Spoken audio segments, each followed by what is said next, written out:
Persevering in faith, the Joseph story. There are moments in our lives when God's promises are fulfilled quickly, while at other times, like in the story of Joseph, they take much longer. During these times, we can draw inspiration from Joseph's example and learn to persevere with faith and patience to inherit God's promises, as Hebrews 6:12 instructs us. Let's delve into the account of how God's promises to Joseph eventually materialized.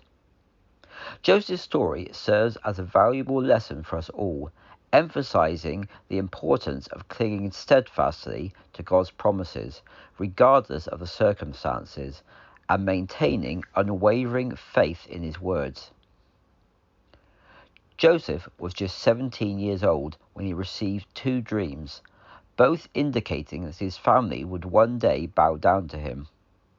Considering the growing resentment among his 10 older brothers due to his preferential treatment, Joseph should have been cautious about sharing his dreams.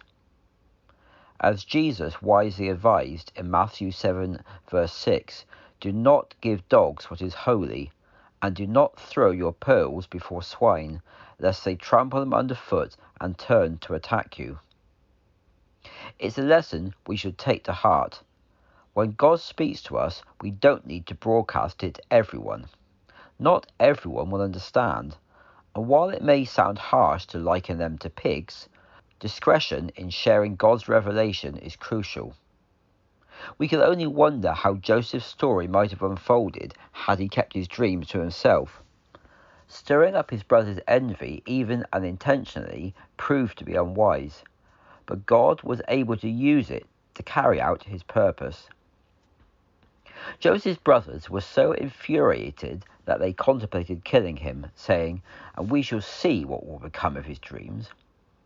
However, when God makes a promise and someone clings to it, nothing can thwart its fulfillment. In Joseph's case, salvation came through his oldest brother Reuben, who convinced the others to throw Joseph into a pit rather than murder him. Reuben planned to rescue Joseph later, but circumstances didn't align with his intentions. When Reuben returned, Joseph was gone. His brothers had sold him in his absence.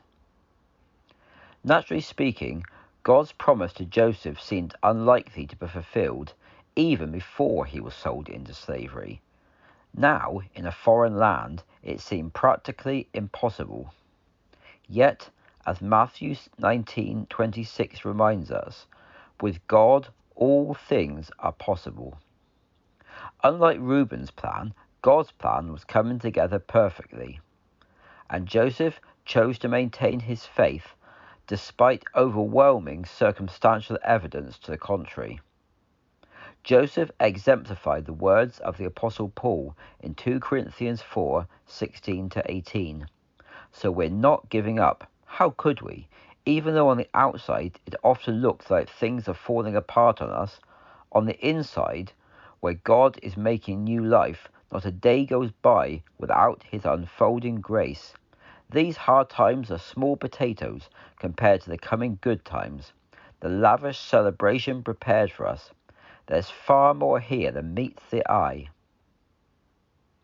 If we want God's promises to manifest in our lives, whether they're specific revelations or promises from his word, we must decide to believe in God and maintain a positive attitude, regardless of discouraging circumstantial evidence.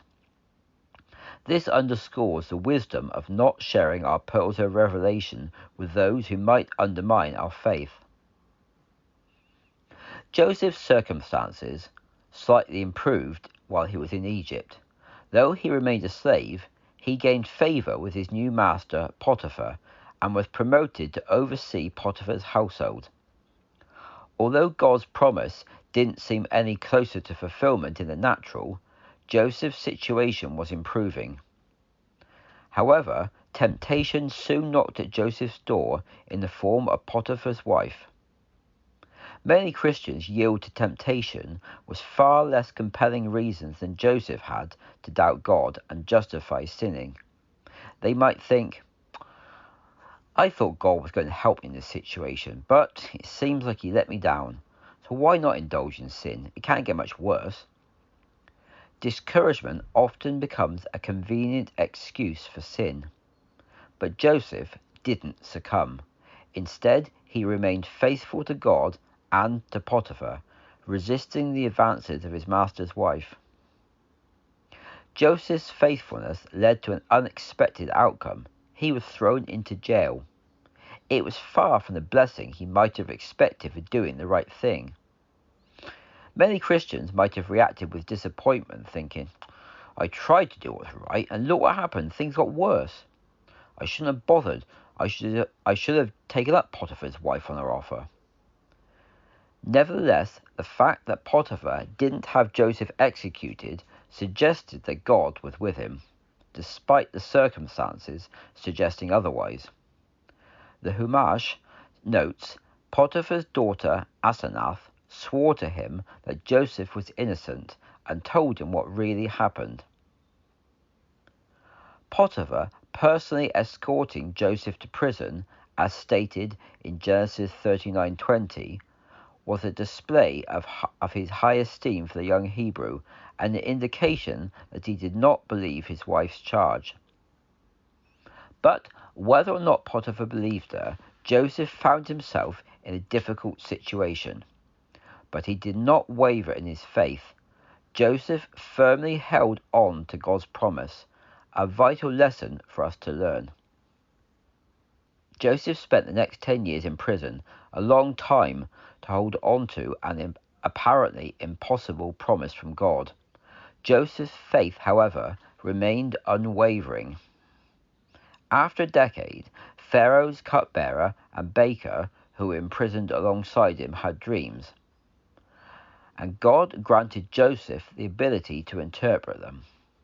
Finally, Joseph saw some tangible evidence that God was at work, even though he always trusted God. However, Joseph made a mistake that we must avoid. He tried to expedite matters by asking the cupbearer to mention him to Pharaoh. God didn't need Joseph's help, and the cupbearer forgot to mention him. The lesson here is clear. When God directs you to act, do so. Otherwise, step back and let God work. After accurately interpreting the dreams, the cupbearer was released and restored to his position before Pharaoh, and the baker was executed. Another 2 years passed with seemingly no progress. Joseph may have had moments of doubt, but he didn't let them take root. He knew that God's promises would come to fruition, and he continued to exercise faith and patience.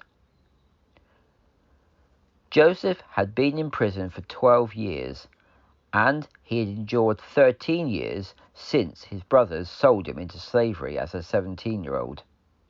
Many would have given up long ago, but not Joseph. And it was a good thing that Joseph didn't throw in the towel, because suddenly, at the age of 30, everything changed. Genesis 41, verse 14, records the swift turnaround in Joseph's life. Then Pharaoh sent and called Joseph, and they brought him hastily out of the dungeon. The Immerse states, every case of divine salvation comes hastily and unexpectedly. Even if there's no evidence of change in your situation, if you hold on to God's promises, then they will come to pass suddenly. You should expect the unexpected every day. You should anticipate one of God's suddenlies. Joseph, after another ordinary day in prison, was suddenly ushered into the position God had prepared for him. He not only became second in command to Pharaoh himself, but he also married Asenath, Potiphar's daughter. Although Genesis 41:45 refers to her as the daughter of Potiphar, the Immerse clarifies that Potiphar is identical with Potiphar, Joseph's former master. That he allowed his daughter to marry Joseph vindicated Joseph in the eyes of the Egyptians. Moreover, God not only elevated Joseph to a high position, contrary to Egyptian law for slaves, but also erased the stigma of the crime he had been accused of. Never give up on a promise from God. When you remain steadfast, it will come to pass.